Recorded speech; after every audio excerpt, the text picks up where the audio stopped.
late in the third quarter, early fourth quarter. What went into that run? I think we just picked up the pace. Me and Peyton were talking about it on the bench, just playing faster. I thought we came out, we played a little bit slow. At times we struggled getting shots, good shots, easy shots in the half court. We just picked up the pace, tried to push it a little bit. Even if we didn't get a transition bucket, we got multiple paint attacks, and by 15 seconds on the shot clock, we're getting an open shot. So that, when you play well on offense, it leads to your defense, getting better and better.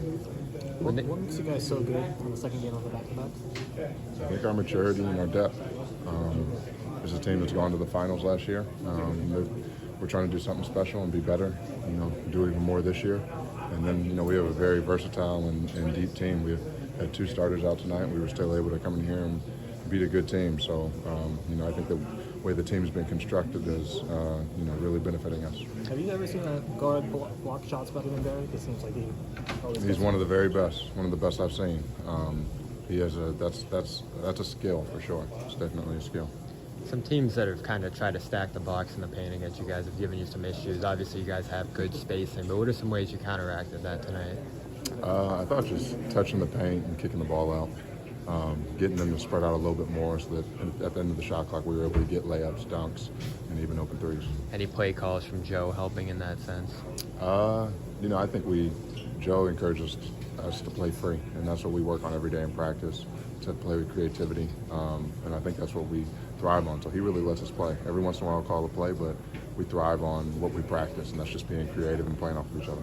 A lot of contributors tonight, but how do you describe Derek, just kind of what he brings to the equation and some of the shot blocks and some of the energy? Yeah, he's a guy that can step up and be your best defender on any given night, and just do what the team needs, fill a void. Whatever the team needs that night, he's going to step into that role. So he's been terrific for us. I think he's a perfect complement to that starting unit.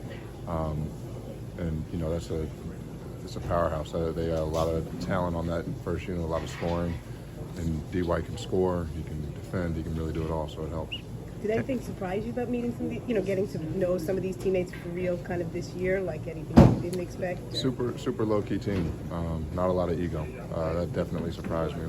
With a team with this much clout, you've got the Boston name on the jersey, and you got 2 guys in JB and JT, and then the Defensive Player of the Year, Marcus. You would think guys have bigger egos, and they don't. These are great guys in here. Just past midseason, but the standings have gotten pretty bunched. Is a game against another team fighting for the number 1 seed important at this point? Or does it matter at all? It's important. It's less about the number 1 seed and more so about us, not taking steps backwards, taking steps forwards. So we're trying to see the bigger picture here. The number 1 seed is great, but at the end of the day, we'd rather be peaking when we get to the playoffs. What's the value in these games, like when Jaylen and Al are out? You're like the second end of the back-to-back, like going through these experiences now where Peyton's number is called and he has those experiences. You obviously done this all year, but you have it gives confidence to the depth of this team, to the guys that come in the game, the guys that are not typically the 20-point scorers that have to step up.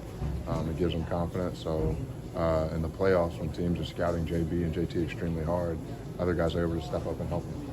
Malcolm, in terms of your minutes, 8-minute first half last game, obviously needed a little bit more in this one. What are the conversations like with Joe in terms of your minutes each night and those rotations? It's just a trust thing. We don't really talk about it much. I trust Joe that he's going to play me as much as the team needs me on the floor. So it's a big trust thing. It's a big field thing. I think we're both feeling it out. I'm new to the team, and this is a team that's been super successful. So it's about plugging me in at the right times, at the right spots, and allowing me to produce. Thank you, Mike. Thank you, Malcolm.